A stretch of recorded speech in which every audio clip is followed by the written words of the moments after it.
ونستعينه ونستغفره ونؤمن به ونتوكل عليه ونعوذ بالله من شرور أنفسنا ومن سيئات أعمالنا من يهده الله فلا مضل له ومن يضلل فلا هادي له ونشهد أن لا إله إلا الله وحده لا شريك له ونشهد أن سيدنا ونبينا ومولانا محمدا عبده ورسوله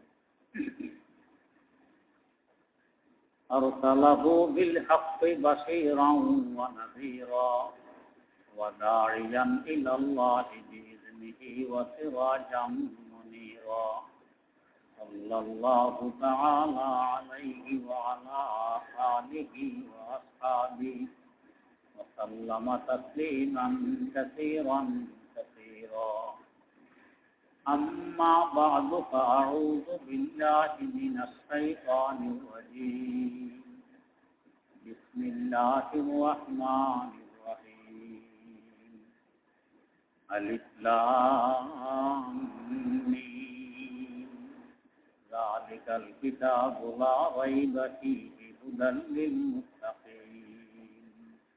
صدق الله مولانا العظيم قرآن কারীমের দ্বিতীয় সূরা সূরা বাকারার শুরু থেকে তেলাওয়াত করা হয়েছে। সূরার শুরুতে তিনটি অক্ষর আলিফ লাম মিম। এই ধরনের অক্ষর আরো বিভিন্ন সূরার শুরুতেও আছে, যেমন ইয়াসিন, তাহা, কাফ হা ইয়া আইন সাদ, কাফ সাদ। এই ধরনের বিভিন্ন অক্ষর সূরার শুরুতে আছে। এগুলোকে হরফে মুকাত্তাআত বলা হয়। এই হরফে মুকাত্তাআত গুলোর কি অর্থ, কি ব্যাখ্যা, কি বিশ্লেষণ এবং কি তাফসীর আমাদেরকে জানানো হয়নি। তাই প্রায় তাফসীর গ্রন্থে এই হরফগুলো উল্লেখ করার পর লিপিবদ্ধ থাকে ওয়াল্লাহু আ'লামু বিমুরাদিহি বিযালিক। এর বাস্তব অর্থ, ব্যাখ্যা, বিশ্লেষণ এবং তাফসীর আল্লাহ পাকই ভালো জানেন।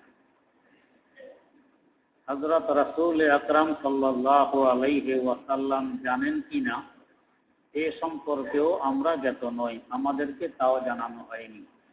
তিনি জানতেও পারেন, নাও জানতে পারেন। এই অক্ষরগুলো সম্পর্কে বাস্তব কথা তো এই। কিন্তু হযরত ইবনে আব্বাস রাদিয়াল্লাহু তাআলা আনহু এই ধরনের অক্ষরগুলো সম্পর্কে ধারণা ভিত্তিক বিভিন্ন উক্তি করে গেছেন। একজন জলিলুল কদর প্রসিদ্ধতম সাহাবী রাসূল উক্তি করার কারণে পরবর্তী উম্মতদের জন্য সাহসের সঞ্চার হয়েছে যে তারাও উক্তি ভিত্তিক কিছু ধারণা পেশ করে গেছেন, ধারণা ভিত্তিক কিছু উক্তি রেখে গেছেন আমাদের সামনে। ওই ধারণা ভিত্তিক উক্তিগুলো থেকে একটি উক্তি হলো আলিফ লাম মিম। তিনটি অক্ষরকে যদি একসাথে করা হয়, ভিন্ন ভিন্ন না পড়ে একত্রিত করে পড়া হয়, তাহলে পড়া হয় আলাম। আলাম শব্দের অর্থ হয় ব্যথা, দুঃখ, মুসিবত, দুর্দশা। আলামের অর্থ আল্লাহ রাব্বুল আলামিন কোরআনে কারীমের প্রায় শুরুতে আলাম শব্দ কেন উল্লেখ করলেন, কি বুঝাইতে চাইলেন? দুই কারণ। এক কারণ হইল আল্লাহ রাব্বুল আলামিন কোরআনে কারীম নাযিল করেছেন আলাম দূর করার জন্য, দুঃখ, কষ্ট, মুসিবত দূর করার জন্য কোরআনে কারীম নাযিল করেছেন। চাই মুসিবত দুনিয়ার হোক আর চাই মুসিবত আখিরাতের হোক, উভয় জাহানের মুসিবত, দুঃখ এবং কষ্ট দূর করার লক্ষ্যে কোরআনে কারীম নাযিল করেছেন। দুনিয়ার মুসিবত দুই ধরনের।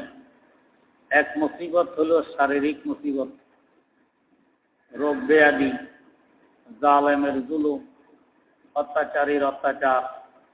এই ধরনের মুসিবত থেকে বাঁচার জন্য আল্লাহ পাক কোরআনে কারীম নাযিল করেছেন।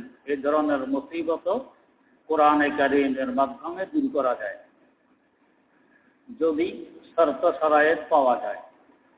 পাওয়া না গেলে মুসিবত দূর হবে না, দোষ আমার, কোরআনের নয়। যেমন বুখারী শরীফে একটি হাদিস আছে, একে হাদিসে লাদিক বলা হয়। হযরতে সাহাবায়ে কেরাম রাদিয়াল্লাহু তাআলা আনহুমের একটি জামাত কোথাও যাচ্ছিল। যাওয়ার পথে এক গ্রামের সর্দার মাতব্বরকে সাপে কাটছে। এখন সে মারা যায় অবস্থা।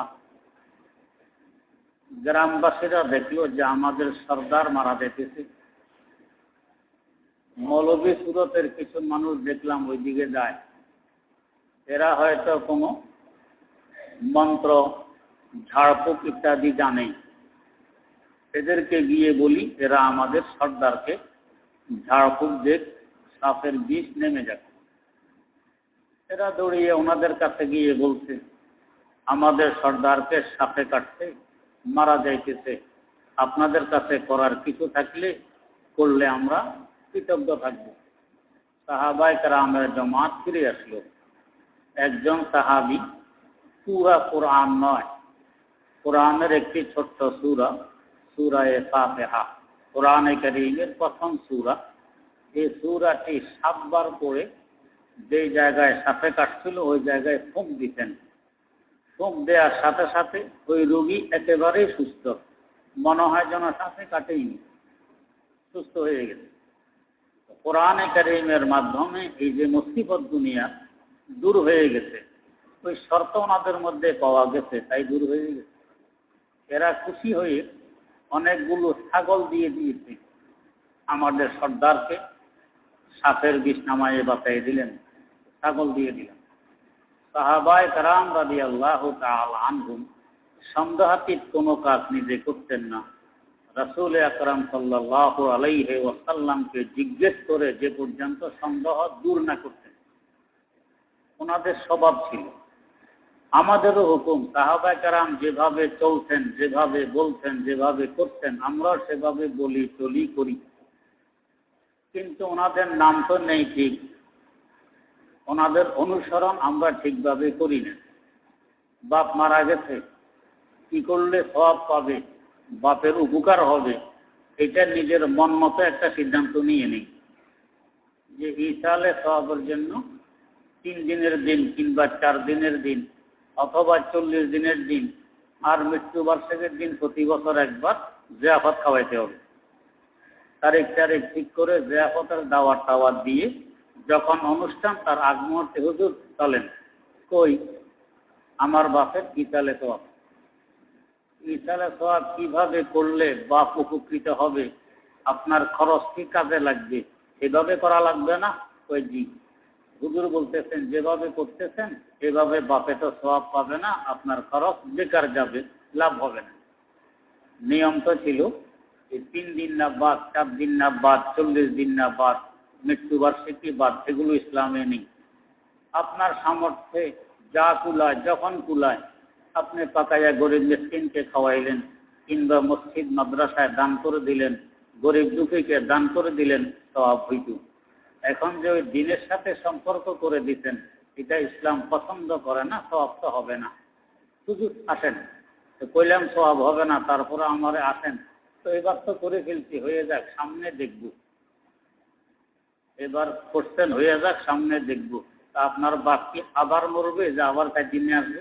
একবারই তো মরছে, সামনে দেখবেন কিভাবে? দেখার তো সুযোগ নেই। 40 দিন না করতে আসছেন, সামনে দেখবেন, সামনে কি আর 40 দিন আসবে? 40 দিন যে একবারেই আছে মরার পরে, বাপ কি আবার মরবে যে 40 দিন পরে আবার করতে পারবে? সামনে দেখার তো সুযোগ নেই। তো আপনিও বেকার একটা কাজ করলেন, সময় নষ্ট করলেন, অর্থ নষ্ট করলেন, হুজুরকেও জোর জবরদস্তি নিয়ে এই বেহুদা কাজের মধ্যে লাগাই দিলেন, হুজুরও সময় নষ্ট হইল। আর যদি না যায়, হুজুর বড় গোড়া, সামাজিকতা বোঝে না, হুজুর গোড়া, সামাজিকতা বোঝে না। দরকার ছিল আগেই হুজুরকে জিজ্ঞেস করতেন, হুজুর আমার আব্বা মারা গেছে, কি করলে কি সালে সওয়াব হবে, আব্বা সওয়াব পাবে, আব্বা উপকৃত হবে, আমাদের খরচ কাজে লাগবে, আগে জিজ্ঞেস করি না, আগে জিজ্ঞেসের দ্বার ধারি না, পরে হুজুরের বদনামি। এক তো হইল আমার খরচ বেকার গেল, বাপের সওয়াব পাইল না, দ্বিতীয়ত হুজুরের বদনামি করে আরো গুনাহ কামাইলেন। কারোর বদনামি করলে কি সওয়াব হয়? হুজুর না হইলেও যদি কারো বদনামি করি তাও তো গুনাহ হয়, সওয়াব নেই। তাইলে গুনাহ কামাইলেন, সওয়াব নেই। তো দরকার তো ছিল আগে জিজ্ঞেস করে নেই কিভাবে কাজ করলে সওয়াব হবে, এর দ্বারের কাছে নেই, আর পরে হুজুরের বদনামি।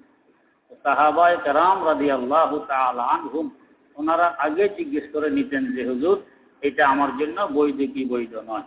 তাই এই ছাগলগুলো ওনারা নিজেরা ব্যবহার করলেন না, আগে হুজুরকে জিজ্ঞেস করতে গেছেন, হুজুর অমুক গ্রামের সর্দারকে সাপে কাটছিল, আমরা সূরা ফাতিহা পড়ে ফুঁক দিছি, সাপে বিষ নেমে গেছে, ভালো হয়ে গেছে, এরা খুশি হয়ে আমাদেরকে এতগুলো ছাগল দিয়ে দিয়েছে, এগুলো গ্রহণ করা কি আমাদের জন্য বৈধ হবে? হুজুর সাল্লাল্লাহু আলাইহি ওয়াসাল্লাম বললেন, যদি তোমাদের মনে চায় তো আমাকেও একবার দিতে পারো, তার মানে এটা বৈধ হবে, অবৈধ নয়। কোরআনে কারীমের একটি সূরা পড়ে শুধু ফুঁক দিলেন, শিফা হয়ে গেছে, আরোগ্য লাভ করছে, দুনিয়ার মুসিবত দূর হয়ে গেছে।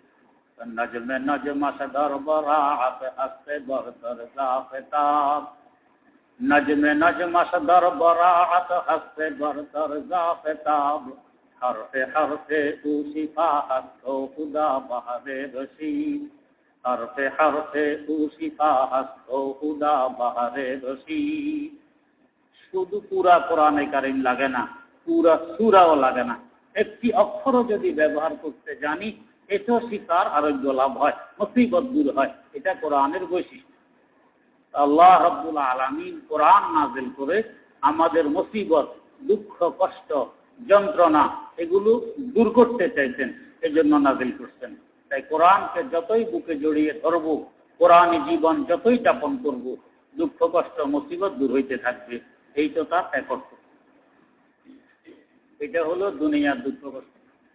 আখিরাতের দুঃখ কষ্ট, হিসাব নিকাশ কঠিন হওয়া, হাসর মাঠে পানি না পাওয়া, হাসর মাঠে আরশে মুআল্লার ছায়ার নিচে স্থান না পাওয়া, আখিরাতে বেহেশত না পাওয়া, এটা হলো ওই যুগের মুসিবত। কোরআনে কারীম নাযিল করছেন ওই যুগের মুসিবত দূর করার জন্য। কোরআনকে যদি বন্ধু হিসাবে গ্রহণ করে নিতে পারি, কোরআন কবরের মধ্যে আমার পাশে থাকবে, হাসর মাঠও থাকবে, শাফিউন মুশাফফাউন, কোরআন আমার পক্ষ হয়ে সুপারিশ করবে, এমন সুপারিশ যে সুপারিশকে আল্লাহ পাক ফিরাইয়া দেন না, গ্রহণ করে নেন, এমন গ্রহণযোগ্য সুপারিশ কোরআনে কারীম করবে, আমাকে বেহেশতে পৌঁছাইয়ে দিবে। তো আখিরাতের মুসিবত দূর করবে কোরআনে কারীম। তাই আল্লাহ রাব্বুল আলামিন কোরআনের শুরুতেই আলিফ লাম মিম তথা আলামুন দিয়ে সান্ত্বনা দিলেন যে বান্দা তোমার দুঃখ কষ্ট আর মুসিবত এটার দ্বারা দূর হবে, এটাকে যদি বন্ধু হিসাবে গ্রহণ করে নিতে পারো। আর এক দুঃখ কষ্ট আর মুসিবত, সেটা হলো সবচেয়ে কঠিনতম দুঃখ কষ্ট এবং মুসিবত। কোন মুসিবত সবচেয়ে দুঃখ কষ্ট? বিচ্ছেদ মুসিবত, বিরহ যন্ত্রণা সবচেয়ে বড় দুঃখ কষ্ট মুসিবত। দেখবেন আর্থিক দুর্বলতা আছে, শারীরিক রোগ ব্যাধি আছে, এই সমস্ত মুসিবত সহ্য করতে না পেরেও 2-4 জন আত্মহত্যা করে, সংখ্যা খুব কম। ওদের তুলনায় যারা নিজের প্রেমিকাকে কিংবা প্রেমিককে না পেয়ে আত্মহত্যা করে, খুব প্রেমের সম্পর্ক হয়েছে, বিয়ে করতে পারেনি, আত্মহত্যা করে, এই ধরনের ঘটনা অনেক বেশি।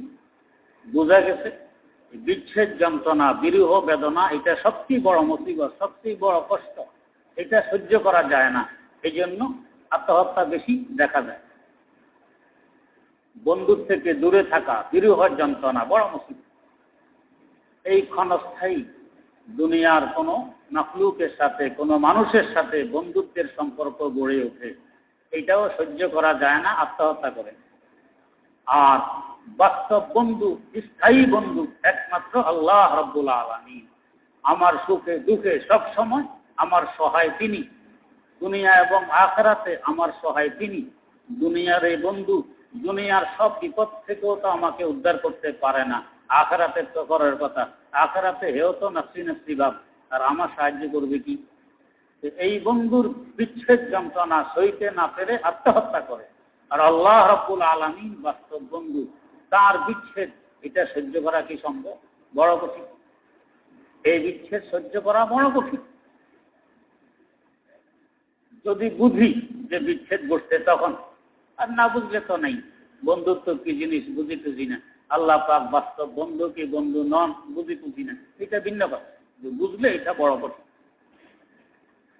আল্লাহু আকবার। হযরত হাফেজ শিরাজি রাহমাতুল্লাহ আলাইহি বড় একজন বড় মাপের বুজুর্গ ছিলেন। চেহারায় সব সময় চিন্তার ছাপ, হাসি খুশি নাই, রং তামাশা নাই, আয়েস উল্লাস নাই, শুধু চিন্তিত চিন্তিত চিন্তিত। একদিন একজন জিজ্ঞেস করলো, হুজুর এত চিন্তা কিসের? এই পেটের ভিতরে কোনো ব্যথা ট্যাথা?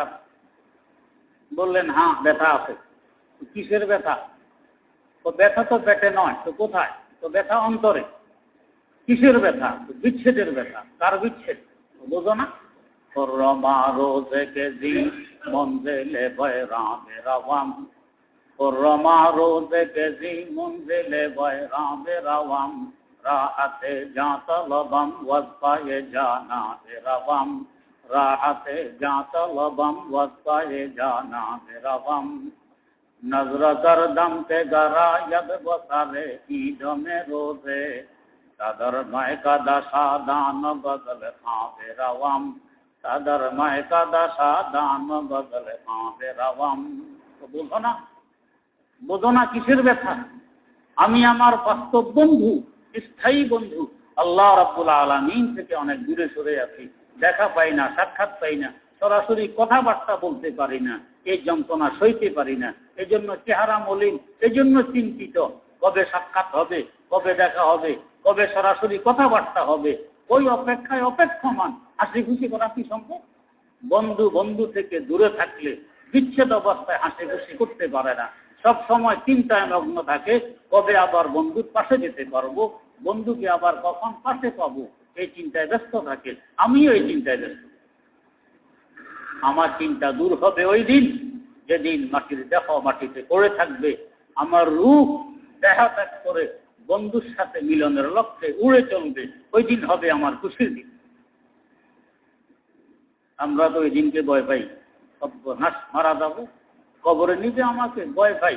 আর উনি বলেন ওই দিন আমার খুশির দিন, যেহেতু বন্ধুর সাথে মিলার সুযোগ আসবে।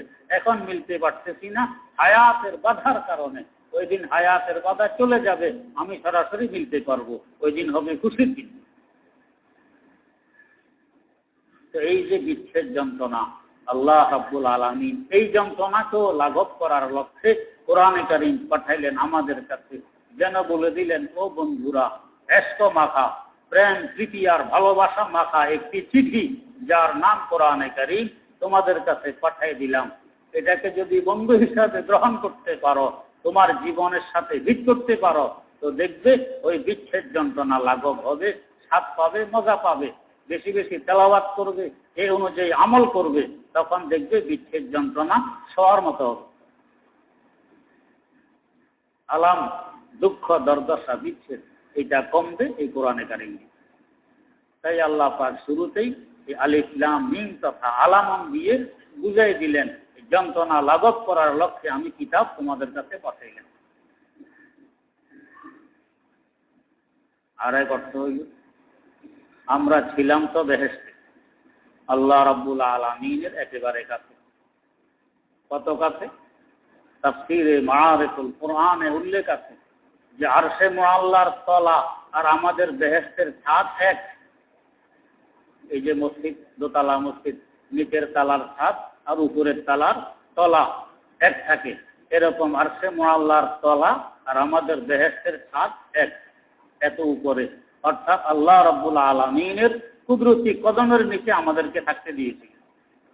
কত কাছে ছিলাম, এখন দূরে চলে আসছি বিচ্ছেদ অবস্থায়।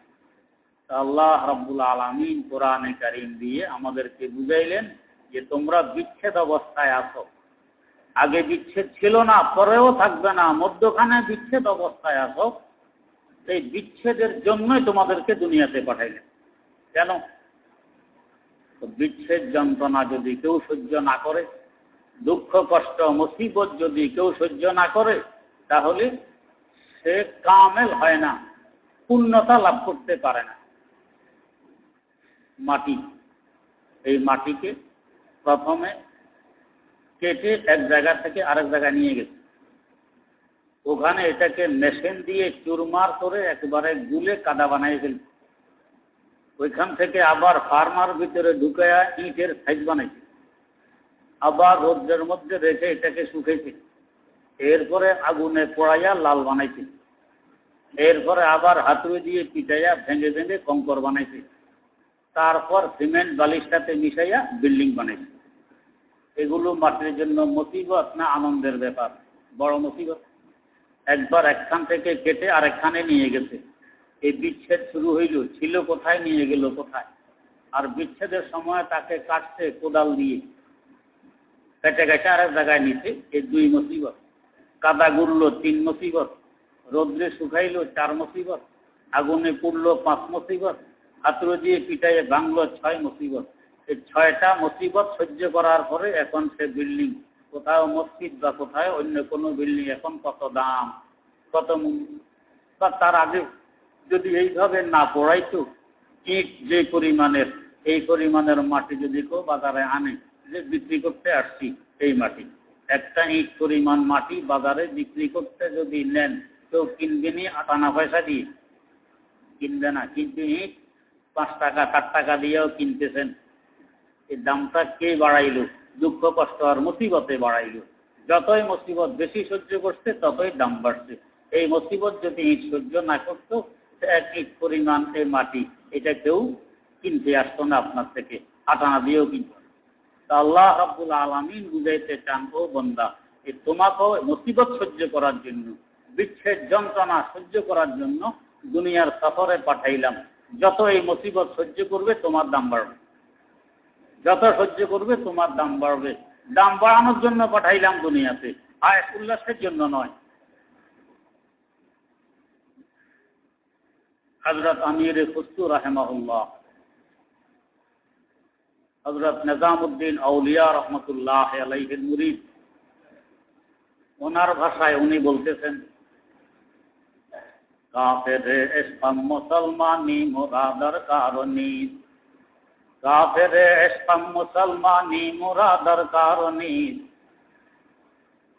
হর রগে মমতার গট্টা হাজতে গুন্নারনি, না খুদা দর কিসিয়ে মাগার না বাসাত গুমবাস, মা খুদা দারে মোমারা না খুদা দর কারণী, মা খুদা দারে মোমারা না খুদা দর কারণী। বলেন যে আমি বিচ্ছেদের সাগরে ঝাঁপিয়ে পড়ছি, হাবুডুবু খাচ্ছি, তারপরও এত তাড়াতাড়ি ওই পারে উঠতে চাই না, এখনো মিলন চাই না, আরো বিচ্ছেদ ঘটুক। কারণ কি? বিচ্ছেদ যত সইব, এই মুসিবত যত সহ্য করব, ততই আমার দাম বাড়বে। এই জন্য এত তাড়াতাড়ি উঠতে চাই না, দাম আরো বাড়ুক। যদি সবসময় আল্লাহ রাব্বুল আলামিনের কাছে মিলন অবস্থায় থাকতাম,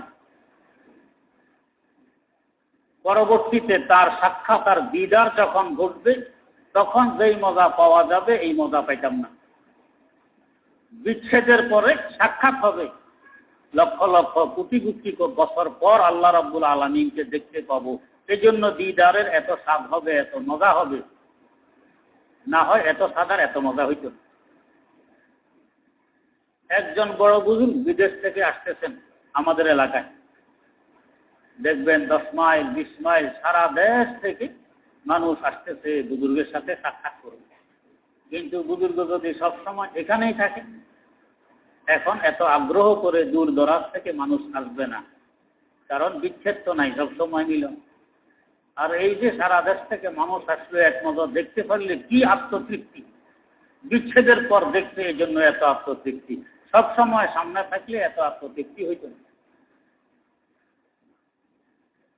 আল্লাহ রাব্বুল আলামিন আমাদেরকে এখন বিচ্ছেদ অবস্থায় রাখলেন, কষ্টে রাখলেন, তাই আলামুন। এরপর যখন আমার দিদার হবে, বেহেশতে সাক্ষাৎ পাবে, তো দেখবে কত স্বাদ, কত মজা।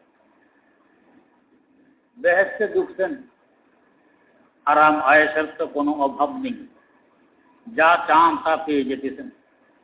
থাকা, খাওয়া, পড়া, খেদমত, সেবা, সুস্থ যত আছে, কোনো কিছুর অভাব নেই। চাইতে দেরি, পাইতে দেরি নেই। অবস্থা তো হইল ওয়ালাকুম ফিহা মা তাশতাহি আনফুসুকুম ওয়ালাকুম ফিহা মা তাদউন। অন্তর যা চাবে, তুমি যা চাবে তাই তো পেয়ে যাবে, একটুও বিলম্ব হবে না। খুশি আর খুশি, আনন্দ আর আনন্দ, আরাম আর আরাম, স্বাদ আর স্বাদ। এর মধ্যে হঠাৎ একদিন ঘোষণা আসবে, উদখুলু ইলা দারিস সালাম। সকল বেহেশতবাসীরা দারুস সালামে প্রবেশ করো। দারুস সালাম একটি হলের নাম, দিদারের হল, যেখানে সাক্ষাৎ হবে বান্দাদের আল্লাহ রাব্বুল আলামিনের সাথে। দারুস সালাম, শান্তির ঘর। সব মুমিন মুসলমান বেহেশতি দারুস সালামে ঢুকবে, শান্তির ঘরে ঢুকবে।